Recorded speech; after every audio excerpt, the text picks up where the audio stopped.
Have you ever agreed with a group, even when you knew they were wrong, just to avoid standing out? Have you ever held on to a bad decision because you had already invested so much, even as it cost you more? Or found yourself liking something you once hated, simply because you kept encountering it over and over? These are not quirks. They are the fingerprints of deeper forces at work inside your mind. This is a journey through 50 documented ways your thoughts, your actions, and your sense of self can be manipulated by strangers, by friends, and by your own habits. If you are ready to see the hidden levers that shape your life, hit subscribe. Let us get started. The invisible influence. You are sitting in a room with 7 strangers. There is a card on the table with 3 lines, clear as day. One is obviously shorter. The question is simple. Which line matches the sample? You know the answer. Everyone knows the answer. The first person says, line 2.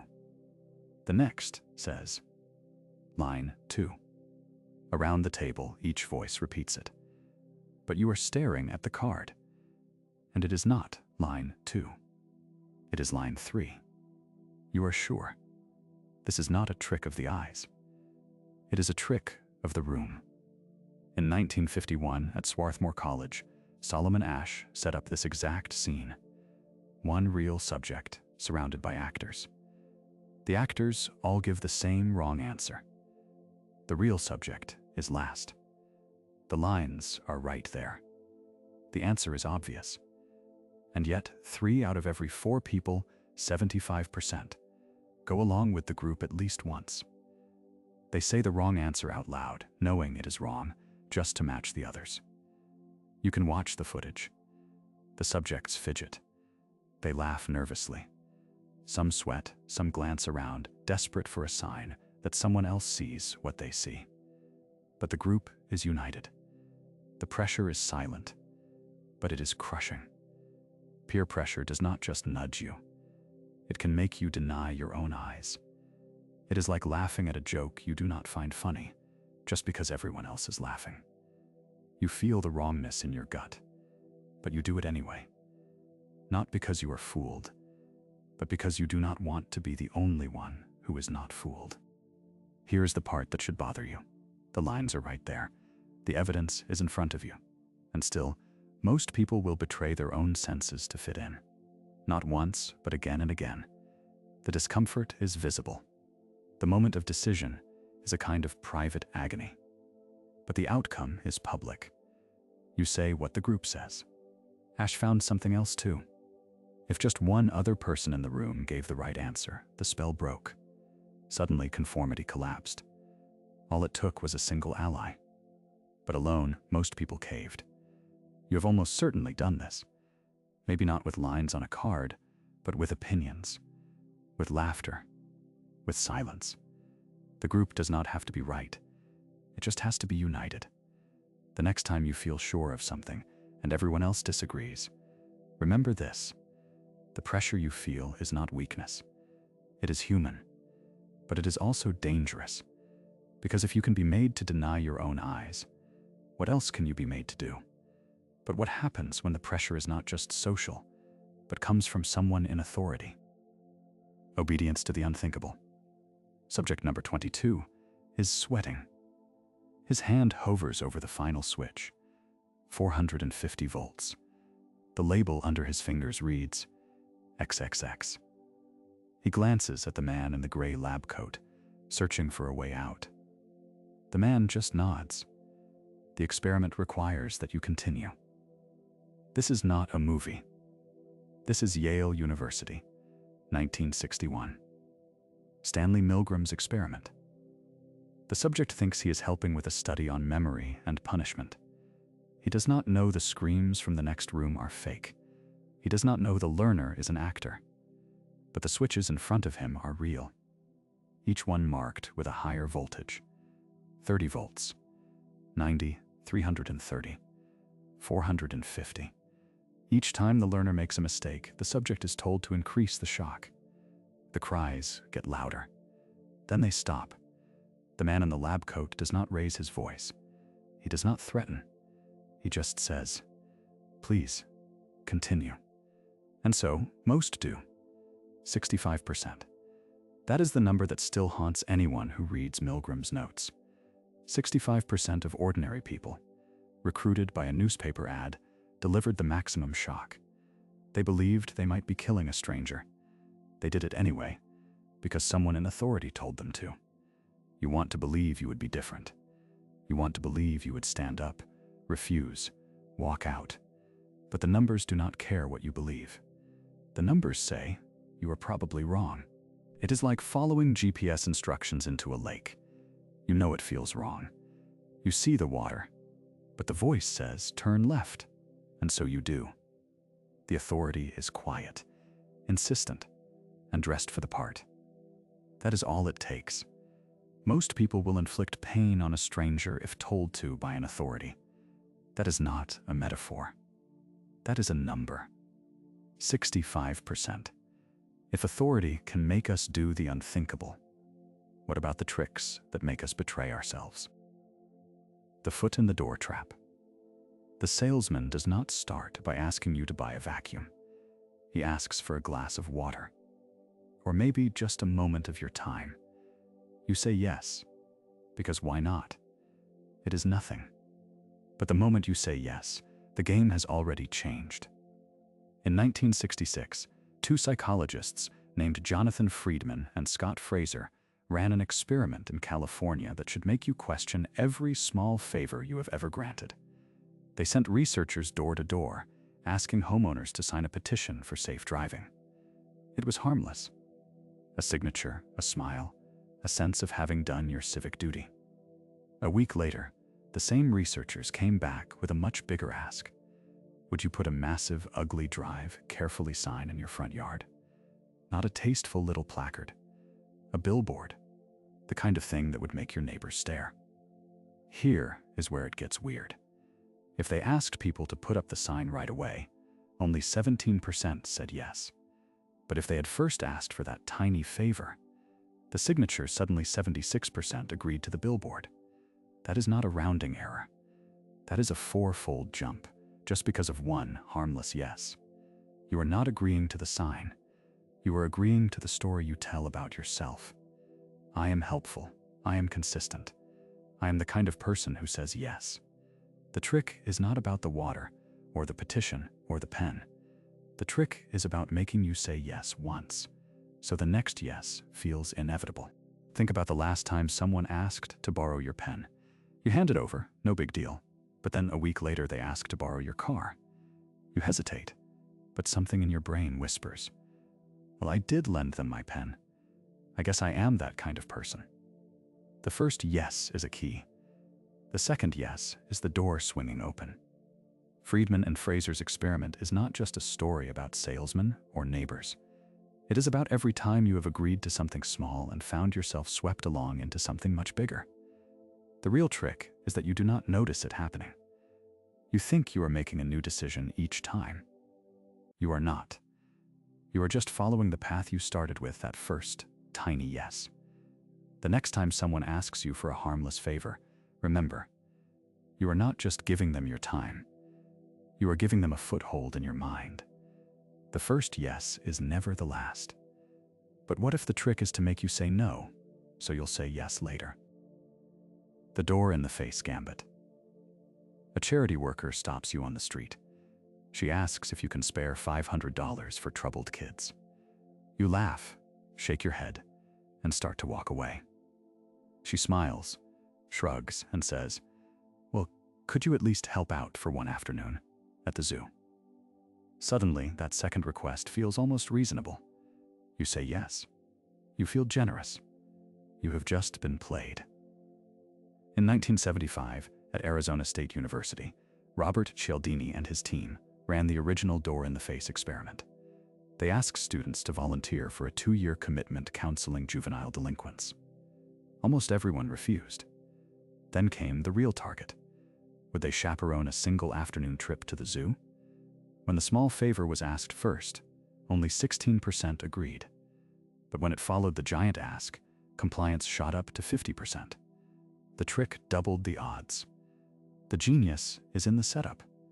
The first request is never meant to work. It is bait. When you refuse, the person concedes and asks for something smaller. You feel a weird pressure to meet them halfway. Cialdini called it reciprocal concessions. You think you are negotiating, but you are being nudged. It is like haggling at a flea market. The seller starts with a price so high, you almost walk away. When he drops it to something less insane, you feel relief. You are more likely to buy, not because the new price is fair, but because you feel like you won something. The check is older than money. The numbers are not subtle. In Cialdini's study, only 16 out of 100 said yes to the zoo trip when it was the first ask. But when it came after the 2-year commitment, 50 out of 100 agreed. The first no primes you for a yes. The trick works even when you know it is happening. You spot the setup, you roll your eyes, and then you say yes anyway. You are not immune. If you think you're immune to these tricks, what about the ones you play on? The sunk cost sinkhole. You are sitting at a slot machine in Las Vegas. You have lost your last 3 paychecks. Your hands are shaking, and you know, absolutely know, that the next spin will not save you.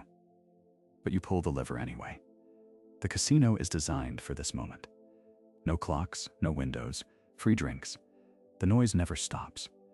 You are not playing to win. You are playing because you have already lost too much to walk away. This is the sunk cost sinkhole. The more you invest, money, time, hope, the harder it becomes to quit, even when quitting is the only rational move. Psychologist Hal Arkes gave it a name in 1985, the sunk cost fallacy. It is the reason gamblers chase their losses until there is nothing left. It is the reason people stay in jobs that drain them, or in relationships that have been dead for years. The logic is always the same. I have put too much in to stop now. It makes no sense, and you are right to be disturbed by it, because the moment you realize you are trapped, you also realize you built the trap yourself. Think of it like pouring water into a plant that has already died.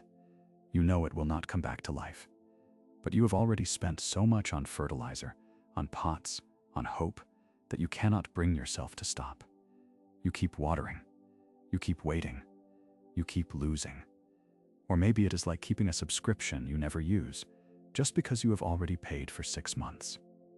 You do not want to waste what you have spent, so you waste even more.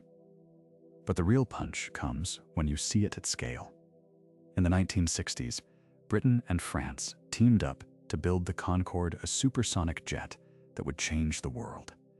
The project ran over budget, over deadline, and into every technical wall imaginable. By the time the first commercial flight took off in 1976, the governments had spent over £2.8 billion. The jet never turned a profit, but they kept going because they had already spent too much to stop. The more you lose, the harder it is to quit, even when quitting is the only rational move. And if you think you are immune, look back at your own life. The job you stayed in too long, the friendship you kept alive out of habit, the hours you spent finishing a movie you hated just because you had already watched the first hour. Every one of those moments is a little Concorde, a little Las Vegas, a little piece of you refusing to walk away from a bad bet. But what if your own memory is the thing betraying you? The false memory factory. You are sure you remember it. The smell of popcorn, the panic, the way the mall lights flickered overhead as you realized you were lost. You can picture the woman who found you, the color of her coat, the exact words she used to calm you down. But here is the twist. It never happened. Not to you, not to anyone in the study. In 1995, psychologist Elizabeth Loftus ran what she called the Lost in the Mall experiment. She asked family members to give her 3 real childhood stories, then slipped in a 4th completely fake about being lost in a shopping mall as a child. The subjects were told all 4 stories came from their own families. A week later, a quarter of them remembered the fake event. Not just a vague sense, but vivid details. The name of the store, the face of the stranger who helped, the feeling of relief when they were found. They would argue, defend, insist. The memory felt as real as any other. This is not a rare glitch. In 2003, researchers took childhood photos and doctored them to show people in a hot air balloon ride that never happened. Half of the subjects later described the wind on their face, the view from above, the fear and excitement. They could not be talked out of it. The photo album had become a trap. You see the picture, your mind fills in the story, and soon you are sure you lived it. That should make you uneasy. Because if a stranger can plant a memory in your head with a few words or a doctored photo, what does that say about the rest of your memories? The ones you would swear on in court, the ones you use to define who you are. Elizabeth Loftus has spent decades in courtrooms, testifying in over 200 cases. She has seen people confess to crimes they did not commit, describe events that never happened, all because their memories were nudged, twisted, or outright invented. The Innocence Project found that more than 70% of wrongful convictions overturned by DNA evidence in the United States involved mistaken eyewitness testimony. People went to prison because someone remembered, with total confidence, something that was not true. Here is the part that should really shake you. Memory is not a recording. It is not a file you pull from a cabinet, unchanged. Every time you remember something, your brain rebuilds it from fragments, like reconstructing a house from scattered bricks. Each retelling is a chance for error, suggestion, or outright invention. Memory is reconstructive, not reproductive. You are not replaying the past. You are rewriting it, every single time. Think of your mind like a photo album, but the pictures are not fixed. Someone can slip in a new photo, or alter an old one, and soon you are sure it was always there. You defend it. You would bet your life on it. But the album lies. The inversion is the part that stings. The more certain you are, the more likely you are to be wrong. The confidence is not a sign of truth.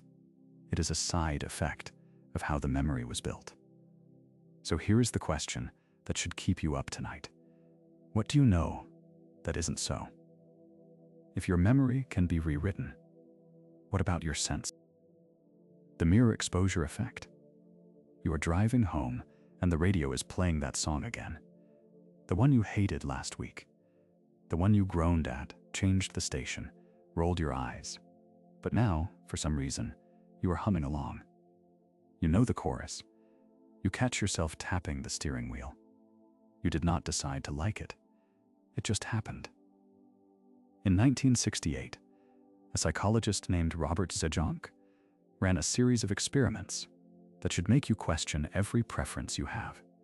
He showed people nonsense words, Chinese characters, faces they had never seen before.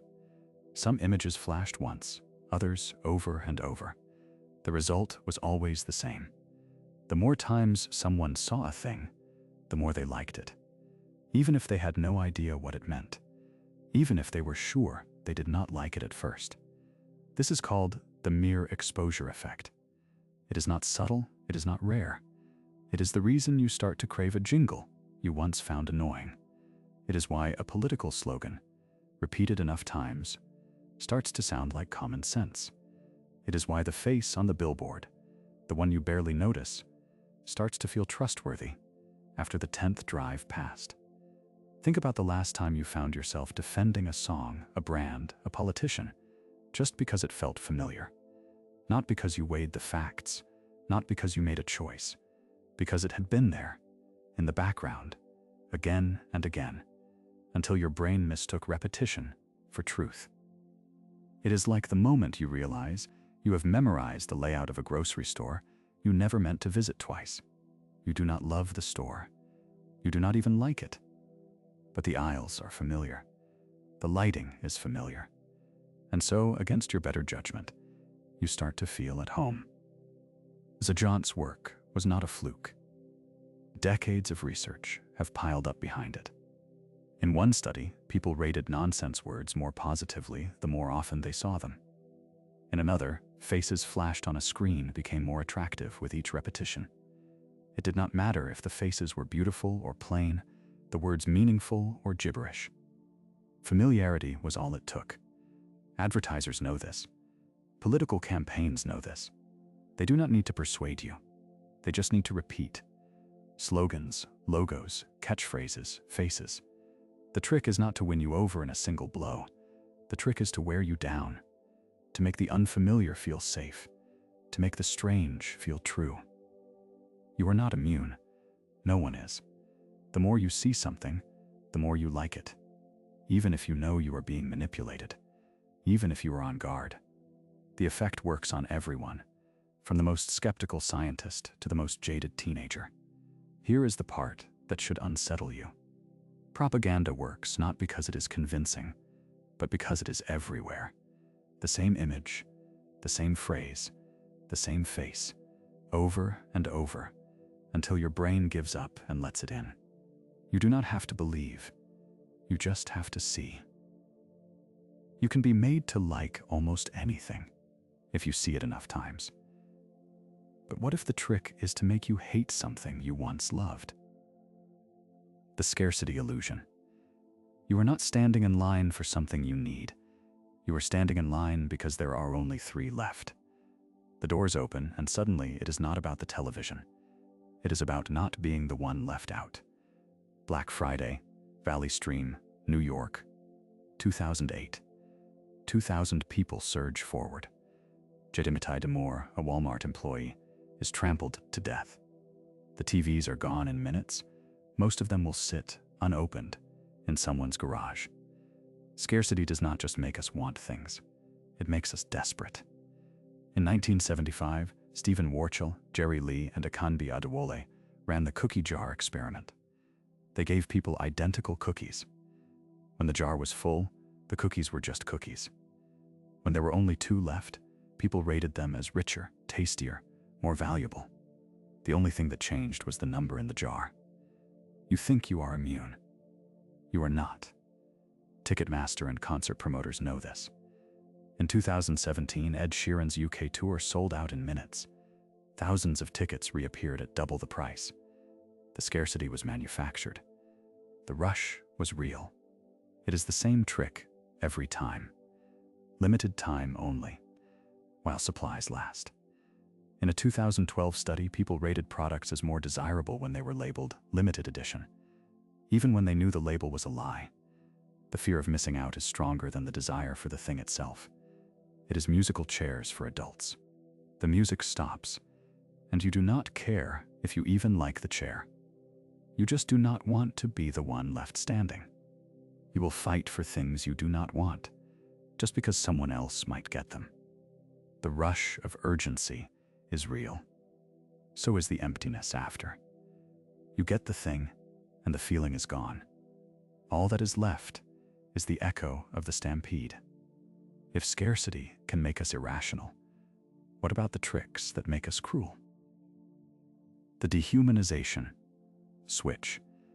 You are sitting in a basement at Stanford in 1971. The walls are cinder block, the lights are harsh, and the air smells like sweat and fear. You are not a criminal. You are a college student. But you have been given a number, stripped of your name, and told to obey the guards. The guards are your classmates. They were chosen by a coin flip. Within 36 hours, the guards start inventing punishments. Not because anyone told them to, because they can. Push-ups at midnight, solitary confinement in a dark closet, mattresses taken away. Some guards wear mirrored sunglasses, copying the look of real prison wardens. They stop using names. They call you by your number. You start to believe you are your number. By the second day, the prisoners rebel. They barricade themselves in their cells, shouting and pounding on the doors. The guards respond with fire extinguishers and force. The rebellion is crushed. The punishments get worse. Some prisoners break down, sobbing uncontrollably. One is released after screaming that he feels like he is going crazy. The others watch him go and wonder if they will be next. Philip Zimbardo, the psychologist running the experiment, watches from behind a one-way mirror. He does not intervene. He is playing the role of prison superintendent. He tells himself it is for science. The experiment was supposed to last 2 weeks. It ends after 6 days. Zimbardo's girlfriend, Christina Maslach, comes to visit and is horrified by what she sees. She tells him, "What you are doing to these boys is terrible." Only then does he call it off. "You are right to be disturbed by this. These were ordinary people. No one forced them to be cruel. They put on a uniform, and the uniform did the rest. It is like putting on a costume at a party and feeling yourself act different. You know it is just a mask, but the mask changes you anyway. The difference is, in this basement, the mask is not for fun. It is for power. The inversion is the part that should haunt you. The guards did not start out sadistic. The prisoners did not start out broken. The roles made them that way. The line between good and evil is not in the person. It is in the situation. And the situation can change in a day." He ended it after 6 days. But the lesson does not end. If roles can change us, what about the masks we... The Mask of Civility, Kitty Genovese, screamed for help for over half an hour. 38 people heard her. Not one of them picked up the phone in time. It happened in Queens, New York, 1964. Kitty was coming home late, just steps from her apartment door, when a man attacked her. She cried out. Lights flicked on in the windows above. Voices muttered. Curtains twitched. The attack stopped. Then, as the lights went out, the man came back. Kitty screamed again. More windows opened. More people watched. No one moved. No one called the police until it was too late. You want to believe you would have done something, but the numbers say otherwise. Psychologists John Darley and Bibb Latané wanted to know why. 4 years later, at Columbia University, they filled a room with smoke. When a single person sat inside, 3 out of 4 reported the danger within 2 minutes. But when 3 people sat together, only 1 in 10 said a word. The rest coughed, looked around, and waited for someone else to act. This is the bystander effect. The more witnesses there are, the less likely anyone is to help. It is not that people do not care. It is that everyone is waiting for someone else to do something. Latané and Darley called it diffusion of responsibility. The responsibility to act is spread so thin that it vanishes. Each person tells themselves, someone else will call, someone else will step in. And so, no one does. It is like standing in a crowded subway car when someone collapses. You freeze. You look around. You wait for the person next to you to pull out their phone. They are waiting for you. The moment stretches. The train keeps moving. The chill is not in the story. It is in the silence. 38 people heard Kitty Genovese scream. 38 people did nothing. Would you have acted? Or would you have waited, just like everyone else?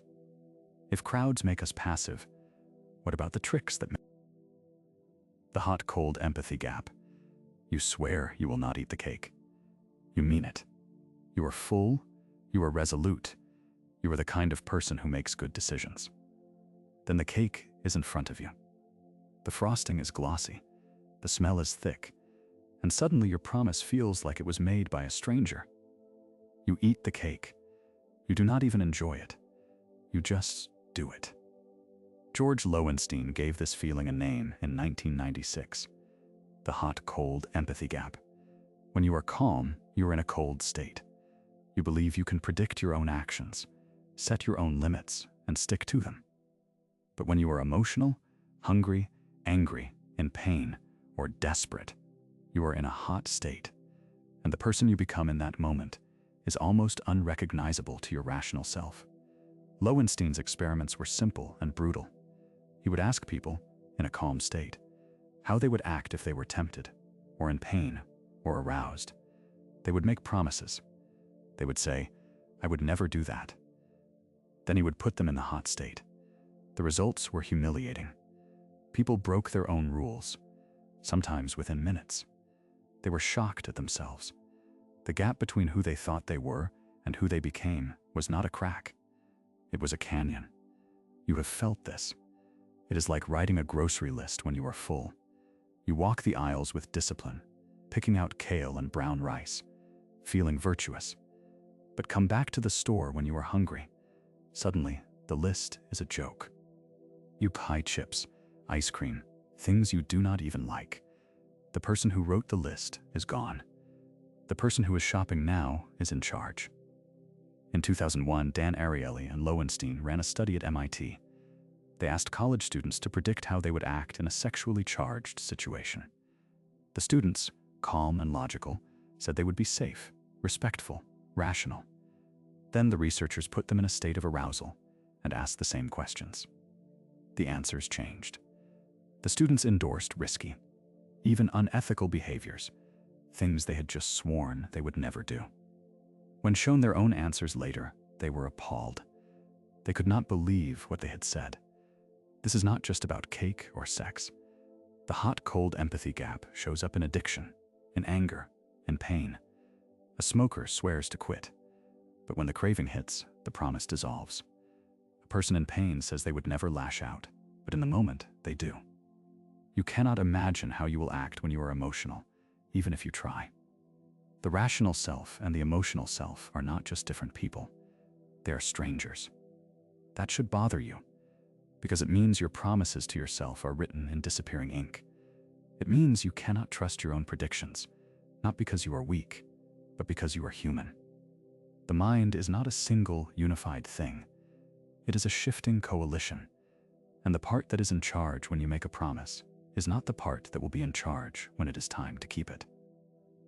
He called it the empathy gap, but it is really a gap in time, a gap between the person you want to be and the person you are, when it matters.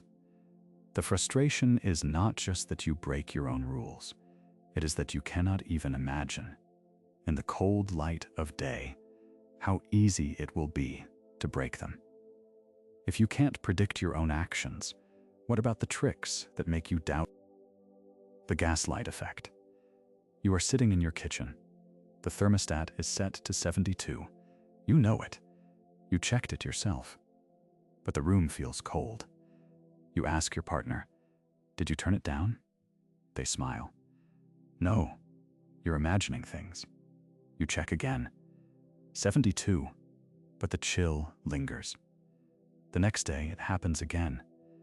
The numbers never change, but you start to wonder if you are the one who is wrong. That is how it starts. Not with a slap or a scream, but with a question that circles back on itself. In 1938, Patrick Hamilton wrote a play called Gaslight. In it, a husband dims the gas lamps in his house, then insists to his wife that the light has not changed. She sees the shadows lengthen. He tells her she is mistaken. He moves her things, then denies it. He plants seeds of doubt, waters them with denial, and waits for her to harvest confusion. By the end, she is not sure if the world is shifting or if she is. The word for this is gaslighting. It is not a metaphor. It is a blueprint. The abuser does not need to shout. All they need is patience and the confidence to lie with a straight face. They say, "You're too sensitive. You always forget. That never happened."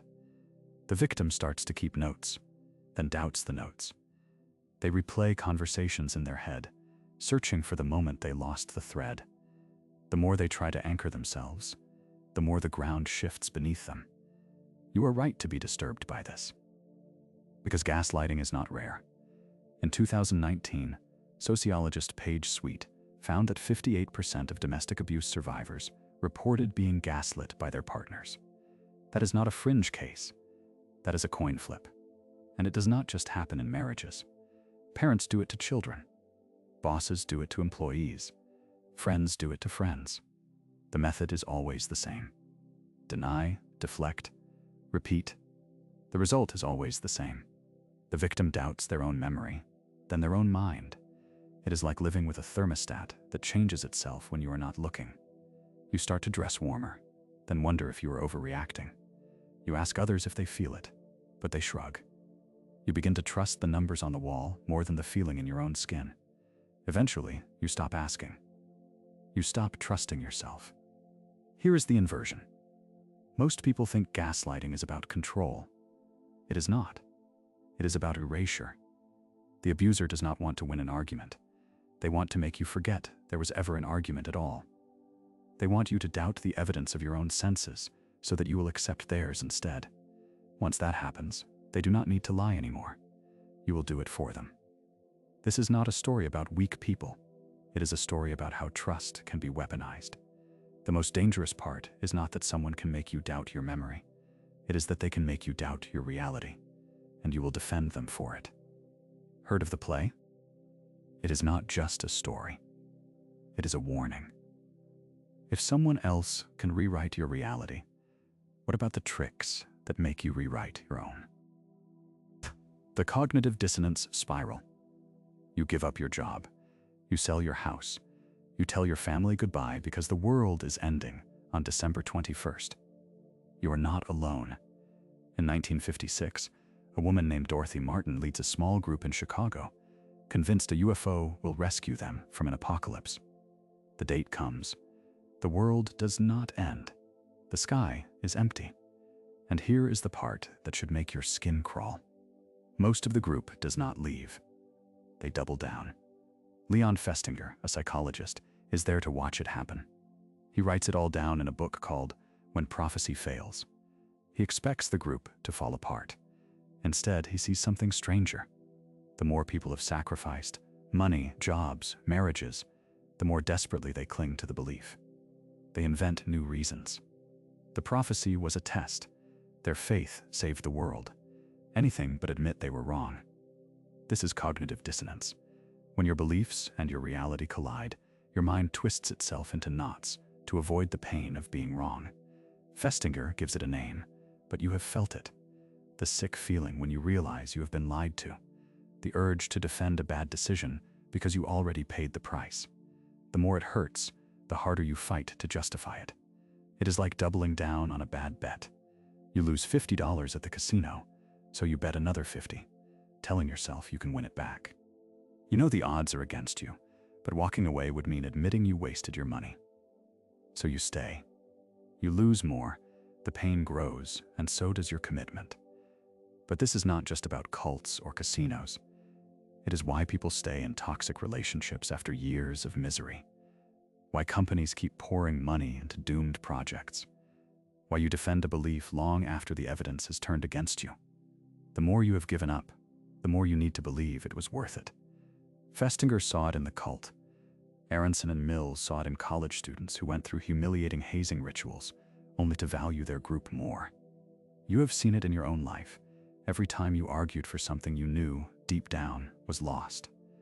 That should make you uncomfortable, because the next time you feel the urge to defend a bad choice, it will not feel like self-deception. It will feel like survival. If beliefs can twist to fit reality, what about the tricks that make reality twist to fit beliefs? The confirmation trap. You are so sure you are right. You have the facts, the logic, the gut feeling. You are the detective, and the case is open and shut. The evidence lines up, the story makes sense, and every new clue just confirms what you already know. But here is the part that should make you uneasy. The most dangerous moment in any investigation is not when you have no evidence. It is when you have too much that fits. In 1960, a psychologist named Peter Wason set a trap for the mind. He called it the 2-4-6 task. He would give you a sequence of numbers, 2, 4, 6, and tell you there is a rule. Your job is to figure out what it is. You can propose other sequences, and he will tell you if they fit the rule. Most people guess even numbers or numbers increasing by 2, so they try 8, 10, 12. Wason nods. Yes, that fits. 16, 18, 20. Yes, that fits too. The pattern seems obvious. But here is the trick. Almost nobody tries 1, 2, 3, or 10, 11, 12, or 5, 7, 9. Because the real rule is just any ascending numbers. The mind does not look for disproof. It looks for confirmation. And so, most people never find the real answer. This is not just a laboratory trick. It is the way your brain works every day. You tune out the static. You turn the dial until you hear what you expect, and you ignore the rest. It feels like clarity, but it is just a filter. The thrill of being right is addictive. It is the same rush you get when the radio finally comes in clear after minutes of fuzz. But what if the song you are missing is the one that would have changed your mind? Now imagine you are not in a lab, but in a police station. It is 1989, New York City. The Central Park Five. 5 teenagers are brought in for questioning. The detectives have a theory, and every answer that fits is a victory. Every contradiction is ignored, explained away, or forgotten. DNA evidence does not match. The theory stands. Years later, the truth comes out. The real attacker confesses. The city apologizes. But the damage is done. The mind's need to confirm itself is stronger than the facts. And it is not just detectives. It is you, every time you scroll through social media. In 2016, researchers at MIT found that false news spreads faster than truth on Twitter. Why? Because people share what fits their beliefs. The more it confirms, the more it spreads. The echo chamber is not a glitch. It is the default setting. You are not immune. Nobody is. The mind is a radio that tunes out static, but sometimes the static is the only thing telling you are wrong. You will ignore or forget evidence that contradicts your beliefs, even if it is obvious. That should chill you, because it means the more certain you feel, the more likely you are to be missing something crucial. It is like arguing with a friend and only remembering the points you made, not the ones that landed against you. Or buying a car and only noticing the reviews that say you made the right choice. The mind is not a searchlight. It is a spotlight, and it points where you want it to. The inversion is this. The thrill of being right is not a sign you are right. It is a sign you have stopped listening. The chill is realizing how often you have done this, how many times you have been the detective with the wrong theory, the friend who cannot hear the static. Heed the warning. If you can't trust your own reasoning, what about the tricks that make you trust strangers over friends? The halo and horns. The teacher reads 2 essays. The handwriting is the same. The arguments are the same. But one essay has the name of the class favorite at the top. The other, an outsider. The grades come back. One is an A, the other a C. The difference is not in the words. It is in the mind of the person holding the red pen. In 1920, Edward Thorndike, a psychologist with a knack for noticing the invisible, gave this trick a name. He called it the halo effect. Thorndike was studying military officers, but what he found was bigger than the army. If an officer was seen as attractive or likable, his intelligence, leadership, and even his character were rated higher, no matter what the facts said. One good trait cast a glow over everything else. The mind did not just judge the man. It painted the whole picture with the same brush. You want to believe you are fair. You want to believe you see people as they are. But the halo effect is not a quirk. It is a law. In job interviews, candidates who are rated as more attractive are more likely to be hired, even when their qualifications are identical. In courtrooms, a 2004 study found that attractive defendants are less likely to be found guilty and get lighter sentences, even when the evidence is the same. The jury does not know they are doing it. The judge does not know. The defendant certainly does not know. But the numbers do not lie. It works in reverse, too. The horns effect. One bad trait, one sour impression, and suddenly everything about a person seems worse. The outsider's essay gets picked apart. The awkward job candidate is seen as less competent. The defendant with the wrong face gets the book thrown at them. The mind is not weighing evidence. It is stacking the deck. You think you are judging the book by its cover, but you are not even reading the book. You are glancing at the cover, and your mind is filling in every page. You meet someone at a party. They make a joke you like. Suddenly you notice how smart they seem, how trustworthy, how capable. You meet someone else who rubs you the wrong way. Now their ideas sound foolish. Their voice grates. Their handshake feels weak. You are not seeing them. You are seeing your own first impression, reflected back at you. It is unfair. It is automatic. And it is happening right now, every time you meet someone new. The halo and horns are not tricks you can turn off. They are the way your mind shortcuts the world. The only defense is to know the trick is happening. And even then, you will still fall for it. A single trait can warp your entire perception of someone. You are not immune. No one is. If first impressions are so powerful, what about the tricks that make you forget your own values? The moral licensing loophole. You finish your workout, sweat still on your skin, and before you even leave the gym parking lot, you are already thinking about cake. Not just thinking, planning. You tell yourself you earned it. You tell yourself you deserve it. And the wild part is, you are not wrong. You did something good. And now, your brain is about to use that as a hall pass for something bad. Psychologists call this the moral licensing loophole.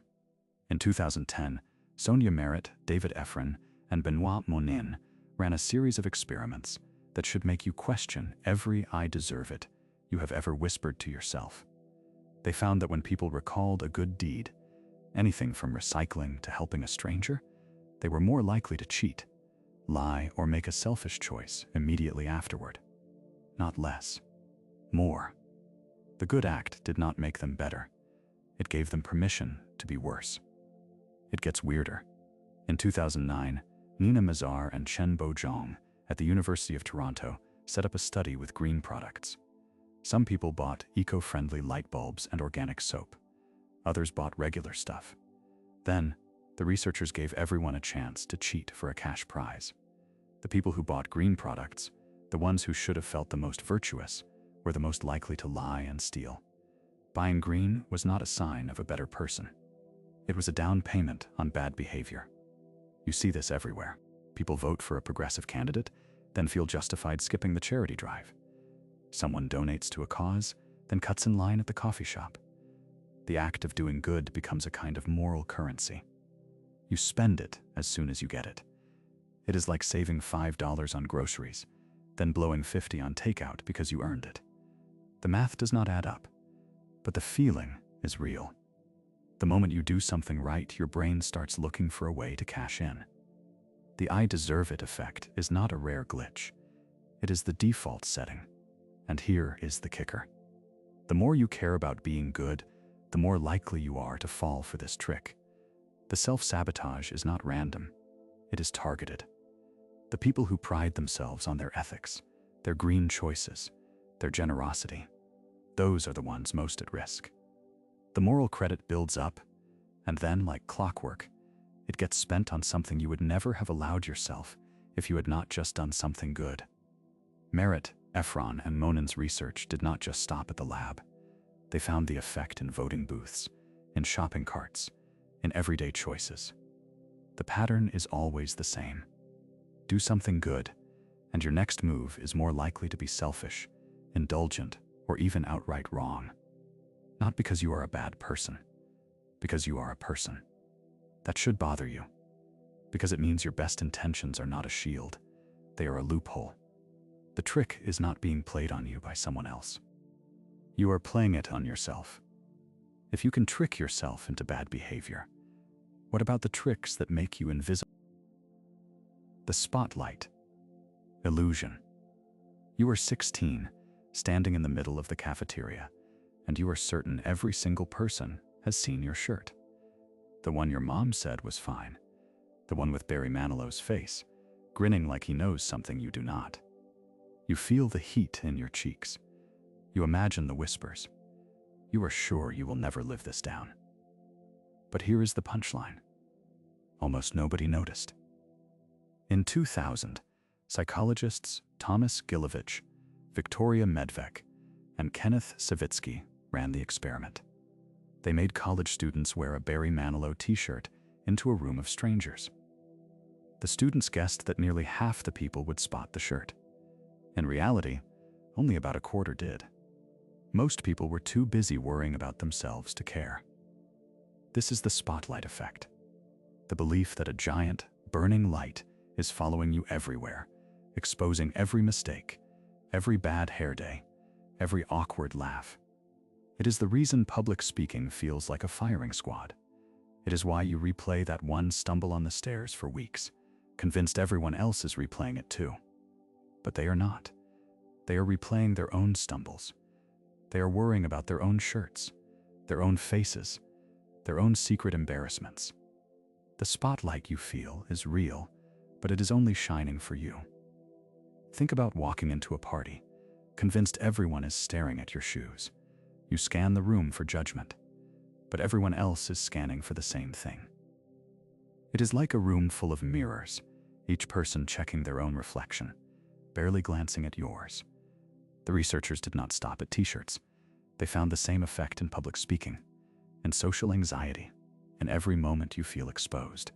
The more self-conscious you are, the more you overestimate the attention you are getting. But the math never adds up. Nobody is watching as closely as you think. And here is the twist. Sometimes you want to be invisible. Sometimes you wish the spotlight would find you just once, so someone would notice you are there. But most of the time, the relief is real. The world is not watching. The world is busy. You think everyone is watching you, but almost no one is. If you are not the center of attention, what about the tricks that make you? The Chameleon Reflex. The waiter does not ask for a bigger tip. He just copies the way you sit.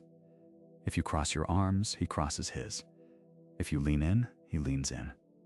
You do not notice. But when the bill comes, you leave more money on the table than you meant to. This is not a story about generosity. It is about the Chameleon Reflex. In 1999, psychologists Tanya Chartrand and John Barr ran a study that should make you uneasy. They put strangers together in a room and watched what happened. Without thinking, people started to mirror each other. If one person rubbed their face, the other did too. If someone shook their foot, the other's leg started bouncing. The more one person mimicked, the more the other liked them. When asked afterward, nobody could explain why they felt so comfortable. They just did.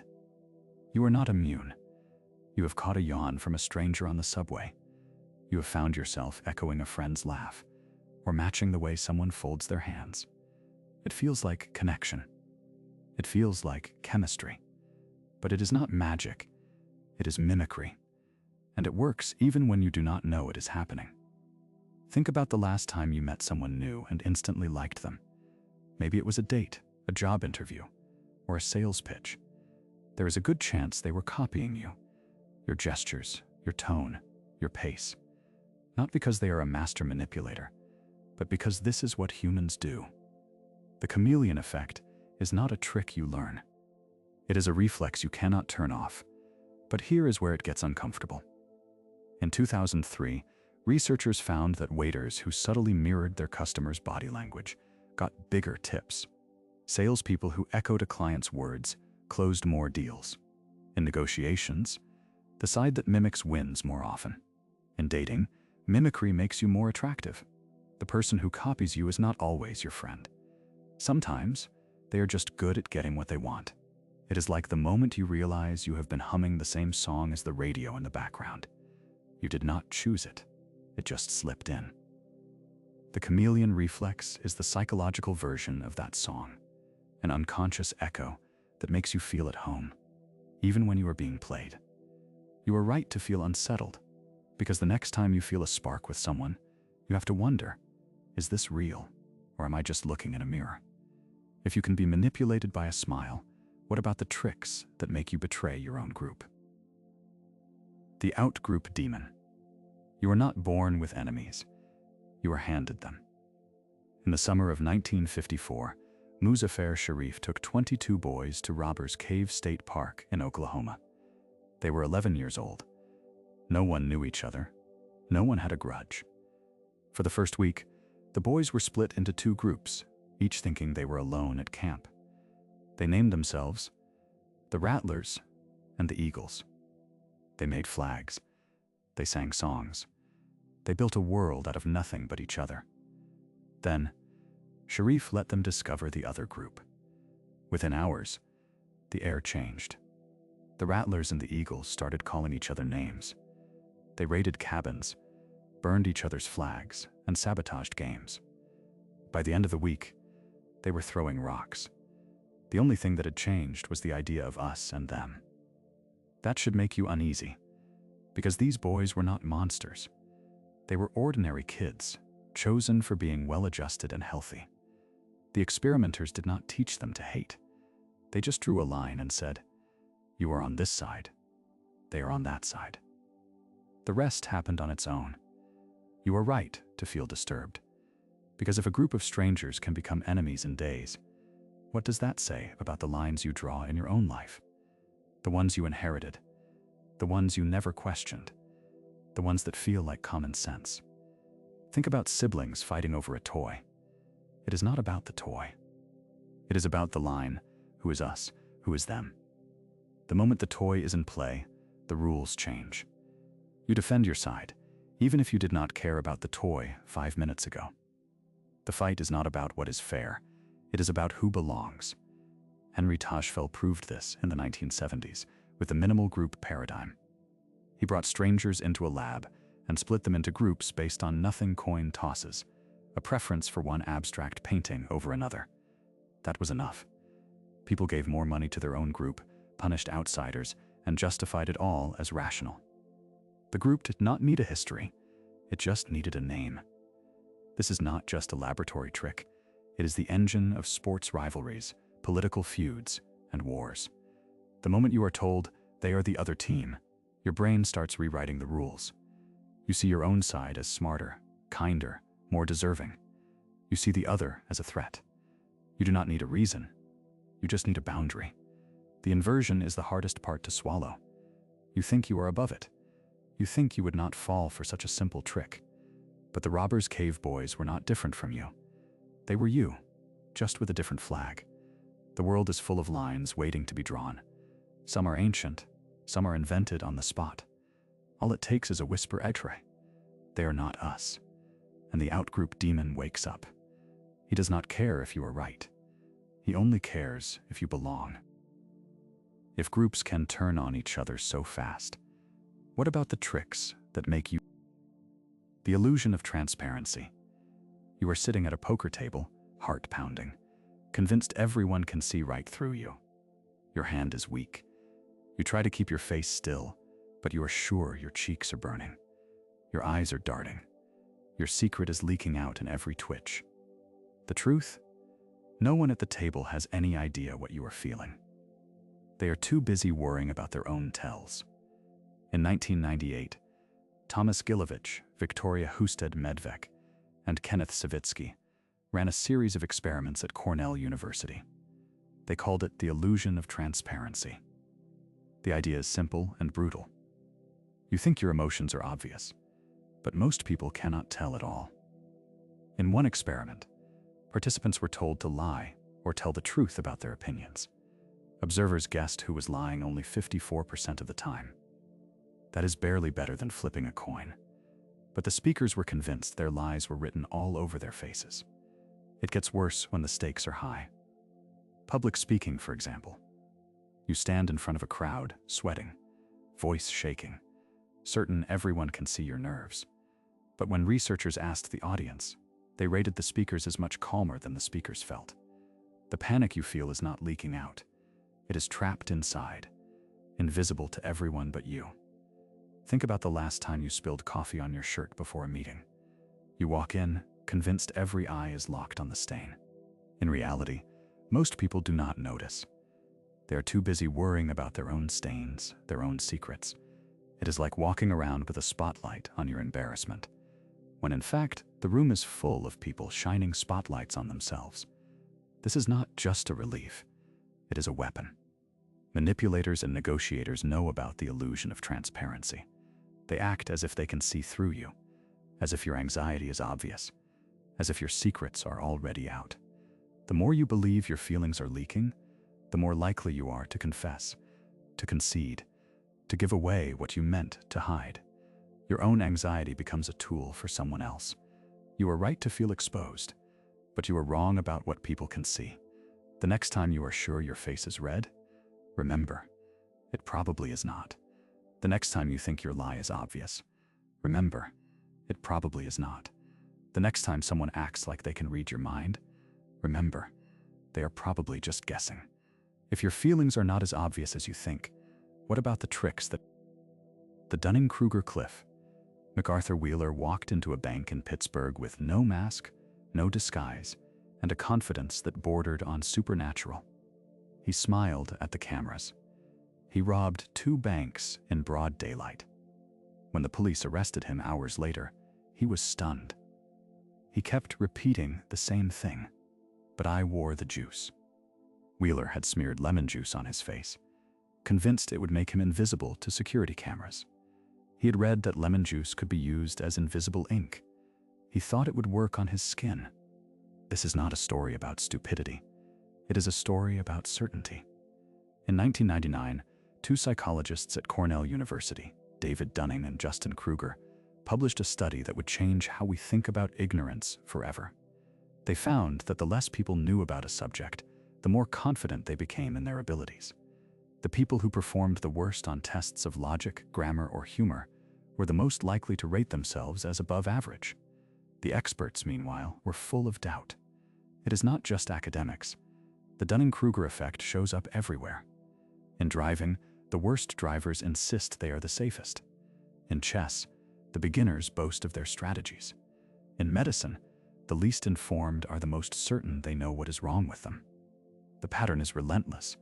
The less you know you don't know. It is like watching a toddler insist they can drive the family car. They grip the steering wheel, feet nowhere near the pedals, and declare they are ready for the highway.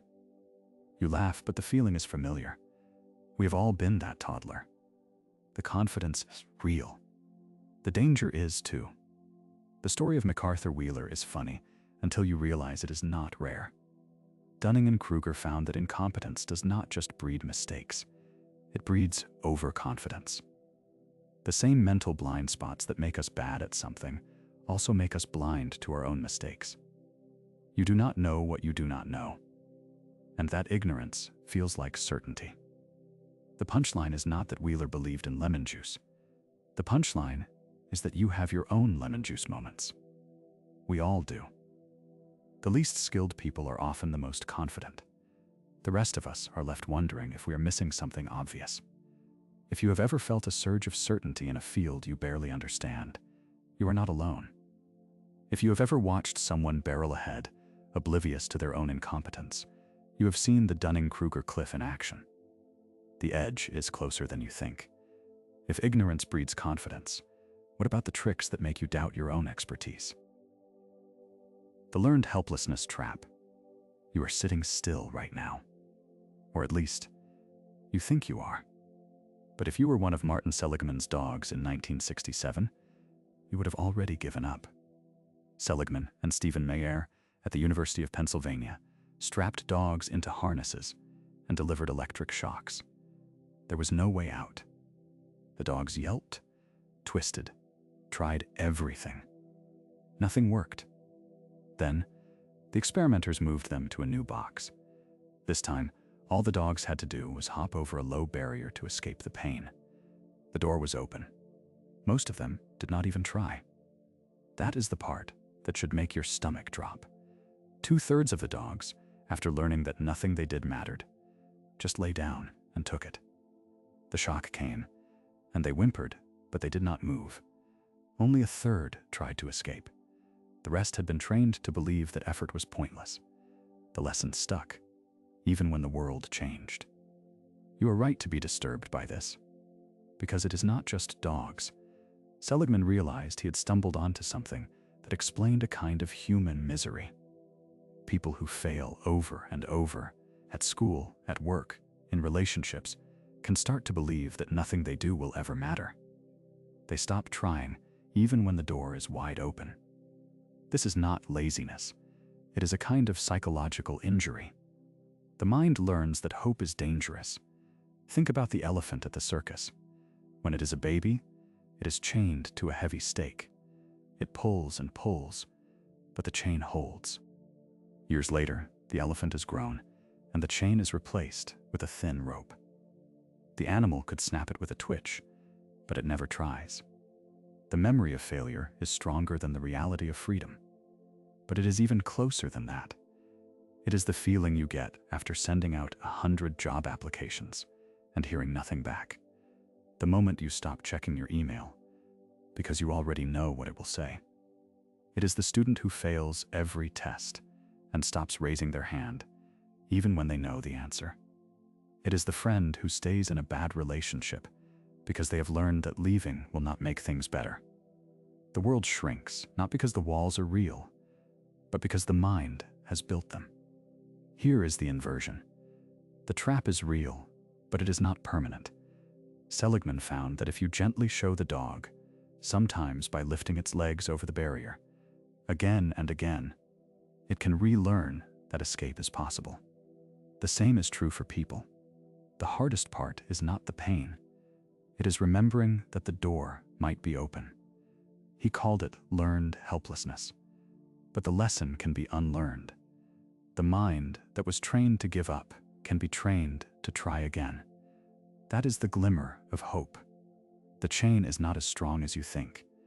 If you can be trained to give up, what about the tricks that make you keep going when you shouldn't? The Endowment Effect. You pick up a mug. It is just a mug. White ceramic, maybe a college logo. But the moment it is in your hand, something in your brain snaps shut. Suddenly, this mug is not just worth a few dollars. It is yours. And if someone tries to buy it, you will demand twice what you would have paid for it yourself. In 1990 at Cornell University, Daniel Kahneman, Jack Netsch, and Richard Thaler handed out coffee mugs to random students. Half the group got mugs, half got nothing. Then they asked the mug owners how much they would sell for, and the non-owners how much they would pay. The numbers did not match, not even close. The sellers wanted about twice as much as the buyers were willing to offer. The only difference was ownership. The mug had not changed. The person holding it had. This is the endowment effect. The moment you own something, your mind inflates its value. It is not just mugs. Used car owners routinely overprice their vehicles, convinced they are worth more than the market says. Collectors refuse to part with trinkets they would never buy at that price. People cling to relationships, jobs, even old clothes, because giving them up feels like a loss. And loss, to your brain, is agony. Loss aversion is the engine behind this trick. Kahneman and Tversky showed that losing something hurts about twice as much as gaining the same thing feels good. So when you think about selling, trading, or letting go, your mind screams. It is not just about money. It is about the pain of losing what is yours. Think about a child with a toy, offer to trade, and suddenly the toy they ignored all morning becomes priceless. They clutch it to their chest, eyes wide, as if you were asking for a limb. Adults are not so different. The mug, the car, the relationship. Once it is yours, it is part of you. Giving it up feels like giving up a piece of yourself. This is how you get trapped. Car dealers know you will overvalue your trade-in. Collectors' markets thrive on people refusing to sell at insulting offers. Even in breakups, people stay because the pain of loss feels unbearable, even when the relationship is broken. The world is full of bad deals that only make sense inside the endowment effect. You are not rational about your own stuff. You never were. The mug is just the beginning. If ownership warps value, what about the tricks that make you value the wrong things? The anchoring. Anchor. You walk into a house that smells faintly of paint and hope. The real estate agent is already talking. This one is listed at $800,000. You try not to react. You know it is overpriced. You know it is a setup. But when you see the next house, smaller, shabbier, but listed at $600,000, something in your brain whispers, maybe this is a deal. You have just been anchored. In 1974, Amos Tversky and Daniel Kahneman ran a series of experiments that should have broken economics in half. They asked people to estimate things they could not possibly know, like the percentage of African countries in the United Nations. But before answering, they spun a wheel of fortune with numbers from 0 to 100. The wheel was rigged. It landed on a random number. Then they asked, is the real answer higher or lower than that number? And what is your best guess? The results were not subtle. If the wheel landed on 10, people guessed around 25. If it landed on 65, they guessed 45. The number was random. It was meaningless. But it stuck in their minds like a splinter. That is the anchor.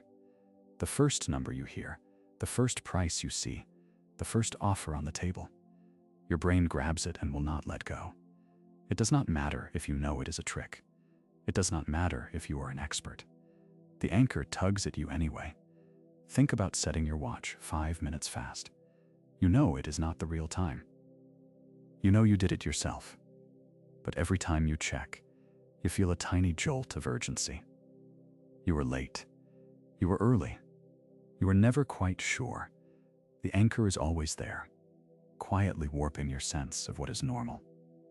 This is not just about houses or clocks. It is everywhere. In salary negotiations, the first number mentioned, no matter how wild, pulls the whole conversation in its direction. Adam Galinsky at Columbia Business School has shown that whoever says a number first wins, even if the number is absurd. In stores, a discounted price only looks good because you saw the original. In courtrooms, juries award higher damages if the plaintiff asks for more, even when the request is outrageous. Ariely Lowenstein and Prelek ran a study in 2003 that should make you shiver. They asked people to write down the last 2 digits of their social security number. Then they bid on bottles of wine. The higher the number, the higher the bid. People with 83 as their digits offered nearly twice as much as those with 19. The anchor was not just random, it was meaningless. But it still worked. You were right to feel uneasy, because this is not a trick you can outsmart. Knowing about it does not make you immune. Tversky and Kahneman found that even when people were told about anchoring, even when they were warned, the effect barely budged. The anchor is not a suggestion, it is a gravitational pull. It is like walking into a room with a strong smell. At first, you notice it, then you stop noticing. But it is still there, shaping how everything tastes, how everything feels. The anchor is invisible, but it is heavy. The inversion is the part that should really bother you. The anchor does not just pull you toward a number. It makes you doubt your own judgment. You will argue for your guess. You will defend it. You will believe it is yours. But it started with a spin of the wheel, a number on a sign, a price whispered by someone who knows exactly what they are doing. Heuristics are supposed to help us. Anchoring is a shortcut that saves time. But it is also a trapdoor. The first number you hear is not just a suggestion. It is a new reality. He figured it out in 1974. Real estate agents, car salesmen, and negotiators have been using it ever since. The anchor is not going away. If numbers can warp your mind, what about the tricks that make you ignore the number? The framing trap. The doctor looks you in the eye and says, "This surgery has a 90% survival rate." You nod, relieved. Then she clears her throat and adds, or, if you prefer, a 10% chance of death. Suddenly your stomach drops. It is the same number. It is not the same feeling. In 1981, Amos Tversky and Daniel Kahneman ran an experiment that should have ended all arguments about human rationality. They gave people a choice about a deadly disease. If the outcome was described as lives saved, most people played it safe. If the same outcome was described as lives lost, most people took a wild gamble. The facts never changed, only the frame did. You think you are immune. You are not. The framing effect is the reason a product is 95% fat-free instead of contains 5% fat. It is why politicians talk about jobs created instead of unemployment. It is why a doctor can make you feel safe or terrified with the same statistic. The words are the steering wheel. You are the car. It is the glass half full, half empty trick. But it is not a trick you can see coming. It is a trick that works even when you know it is happening. Tversky and Kahneman proved it in a lab, but you live it every day. You make different choices based on how the same information is presented. You will risk your life to avoid a loss, but play it safe to lock in a gain. The numbers do not move, your mind does. Think about the last time you bought something because it was on sale, or the last time you voted for a policy because it protected something, not because it prevented loss. The frame is the story. The story is the decision. It is like being handed a glass of water and told, "This is half full." You smile, grateful. Then someone else says, "This is half empty."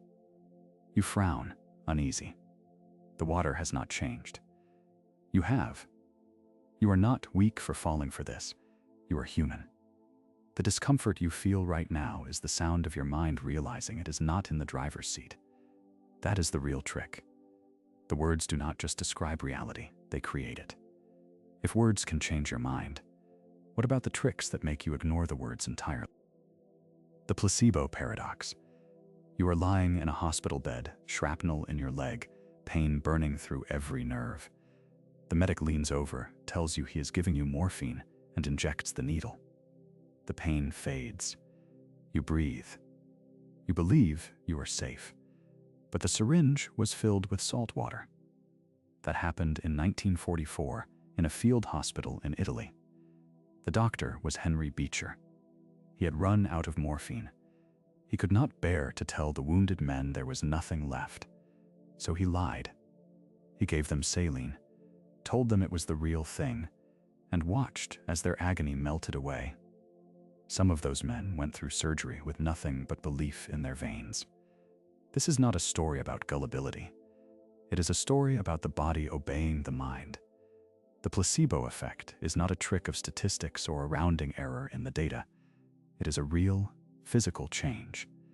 Your brain releases endorphins, your immune system rallies, your heart rate slows, all because you expect it to. Think about a parent kissing a child's scraped knee. The pain eases, not because of magic, but because the child trusts the ritual. The body listens to the story it is told. The bruise is still there, but the suffering is not. Now take that to the operating room. In 2001, at the Houston Veterans Affairs Medical Center, researchers performed fake knee surgeries. They made the incision, splashed some saline, then sewed the patient back up.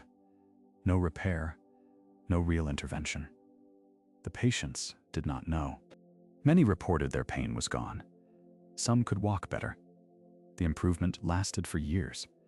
The only thing that changed was their belief. That should make you uneasy. Because if a sugar pill can cure pain, what else can belief do? The answer is not always comforting. There is a shadow side to this power. In 1961, Walter Kennedy gave it a name, the Nocebo Effect. If you expect harm, you can suffer real symptoms from a harmless pill. Nausea, headaches, even death. Doctors have watched patients waste away because they believed they were terminal, even when the diagnosis was wrong.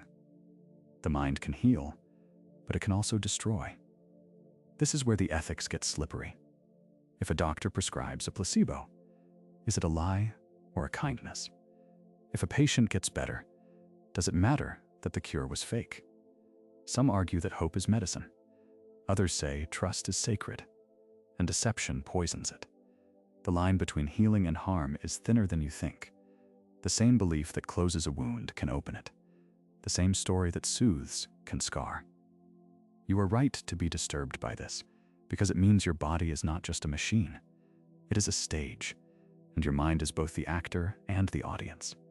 The script you believe can change the ending. If belief can heal, what about the Nocebo Nightmare? You swallow the pill. The doctor says it might cause nausea, headaches, maybe a rash. You nod, you go home, and by nightfall your skin is crawling. The pill was a sugar tablet.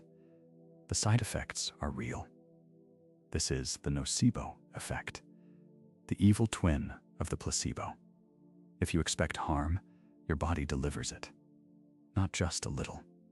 In drug trials, 1 in 5 people warned about side effects will get them from a fake pill.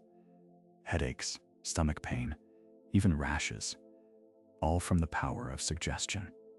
It gets darker.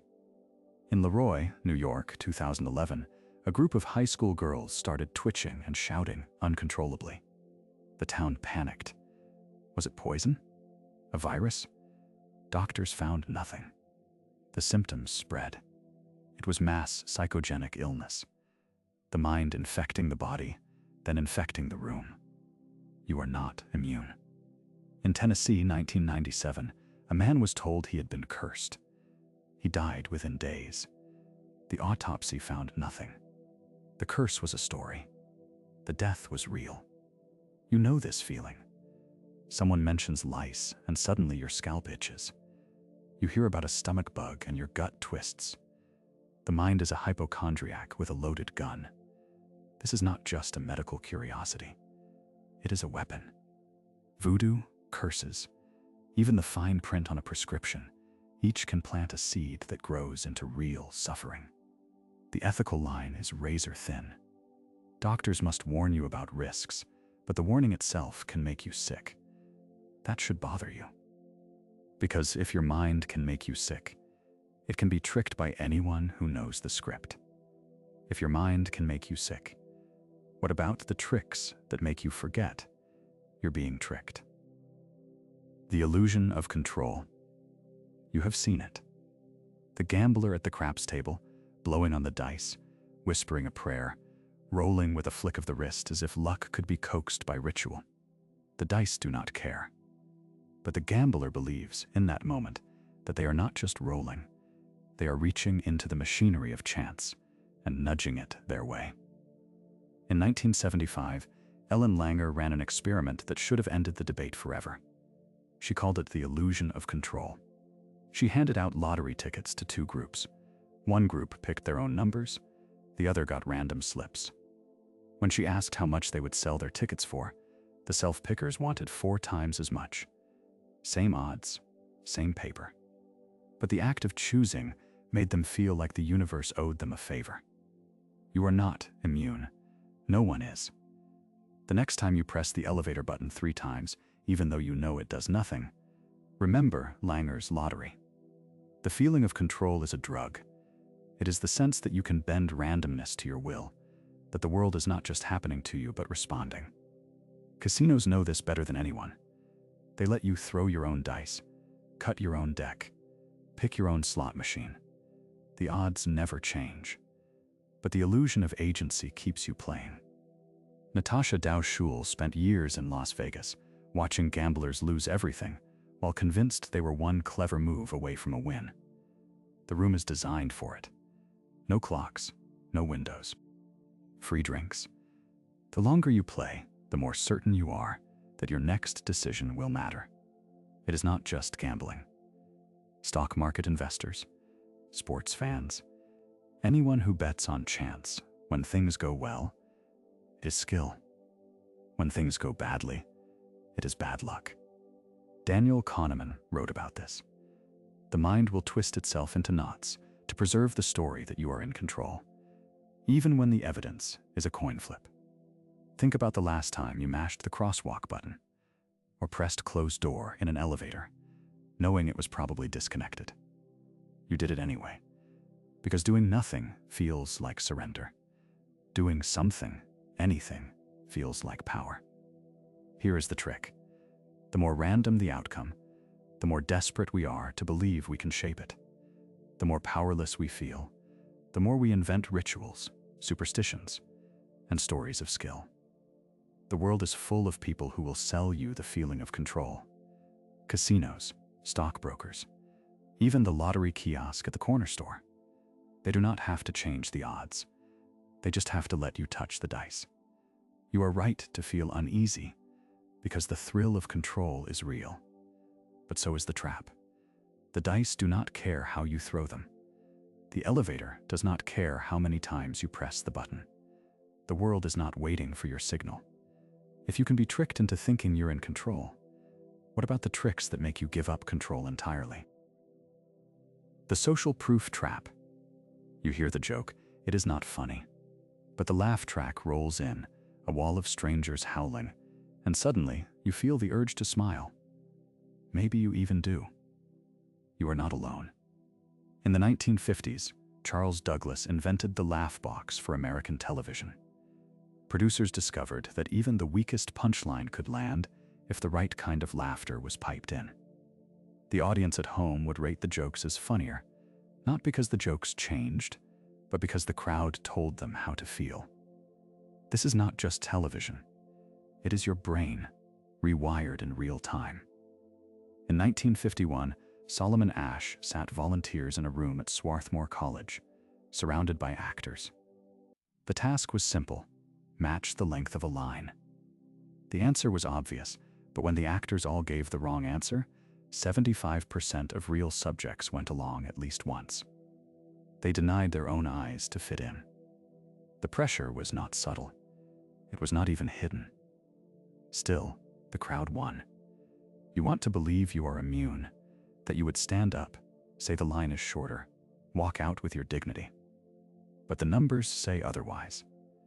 The same trick works in a sitcom, in a courtroom, in a mob. It works in your living room, when you check the reviews before buying a toaster. It works when you see a video go viral and think, maybe I am missing something.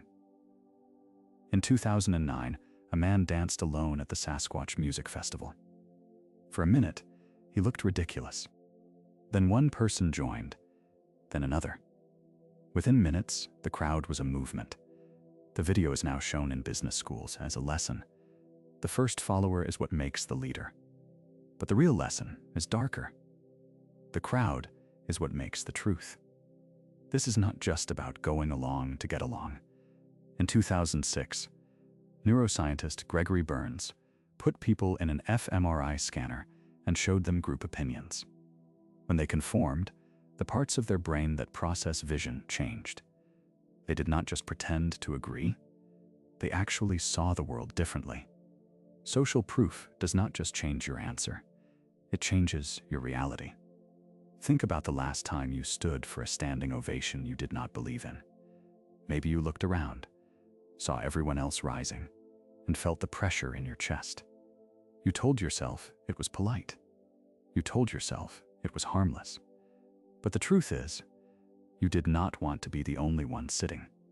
The crowd was not just influencing you, it was making your decision for you. Online, the effect is even stronger. 5-star reviews, trending hashtags, applause signs, retweets. The mob is invisible, but it is always there. You do not know if the joke is funny until you see the likes. You do not know if the news is true until you see the shares. The comfort of the crowd is a warm blanket, but it is also a leash. You are right to feel uneasy, because the same force that makes you laugh at a bad joke can make you believe a lie. It can make you join a mob, buy a useless gadget, or follow a trend you do not understand. The crowd does not just tell you what is popular, it tells you what is real. You will believe something is true if enough people act like it is. That is the trick. That is the trap. If crowds can trick you, what about the tricks that work even when you're alone? The self-fulfilling prophecy. You are watering 2 plants on your windowsill. One you talk to, fuss over, move to the sunniest spot. The other you forget, except when you remember to sigh at how poorly it's doing. By June, you have your answer. The first plant thrives. The second wilts. You tell yourself it was always going to be this way.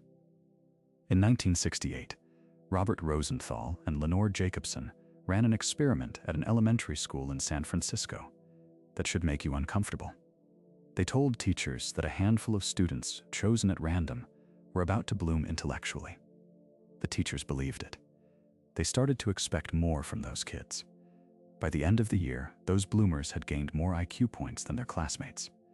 The only difference was what the teachers believed. This is called the Pygmalion Effect. It is not a metaphor. It is a cycle that runs on belief and outcome, feeding itself. The teacher expects a student to do well, so she gives him more attention, more feedback, more chances to answer. The student senses the faith, rises to meet it, and the teacher's belief is confirmed. The loop tightens. The same thing happens in reverse. Expect failure, and you will find it. It is not just schools. The Pygmalion effect has been found in offices, on sports teams, anywhere one person's expectations can leak into another's reality. Managers who expect their employees to excel see better results. Coaches who believe in their players get more from them. The placebo effect. But for social life, you believe in someone, and they become the person you believe in. Think about the last time someone expected you to fail. Maybe it was a boss, a parent, a friend who always seemed surprised when you got something right. Did you feel yourself shrinking? Even a little? Did you start to believe them? That is the trick. The prophecy is not just fulfilled. It is built, brick by brick, in the space between two people. Rosenthal broke it down into 4 pieces. First, climate, a warmer emotional tone for the favored. Second, input, more material, more challenge. Third, output, more chances to show what you know. Fourth, feedback, more praise, more correction, more belief that you matter. None of this is conscious. The teacher does not know she is doing it. The student does not know he is receiving it. But the numbers do not lie. It is like watering a plant you believe will grow. You do not just give it more water. You move it to the light. You check its leaves for spots. You talk to it, even if you do not realize you are doing it. The other plant gets less of everything, and you call it fate. Here is the inversion. You are not just the gardener. You are also the plant. Every day, you are shaped by the expectations of others, parents, teachers, bosses, strangers, and you are shaping them in return. The cycle never stops. The most disturbing part. It works even when you know it is happening.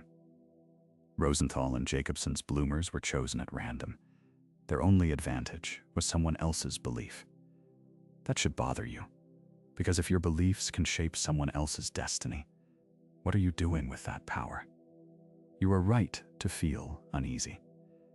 The next time you look at someone and think you know how their story ends, remember, you might be the one.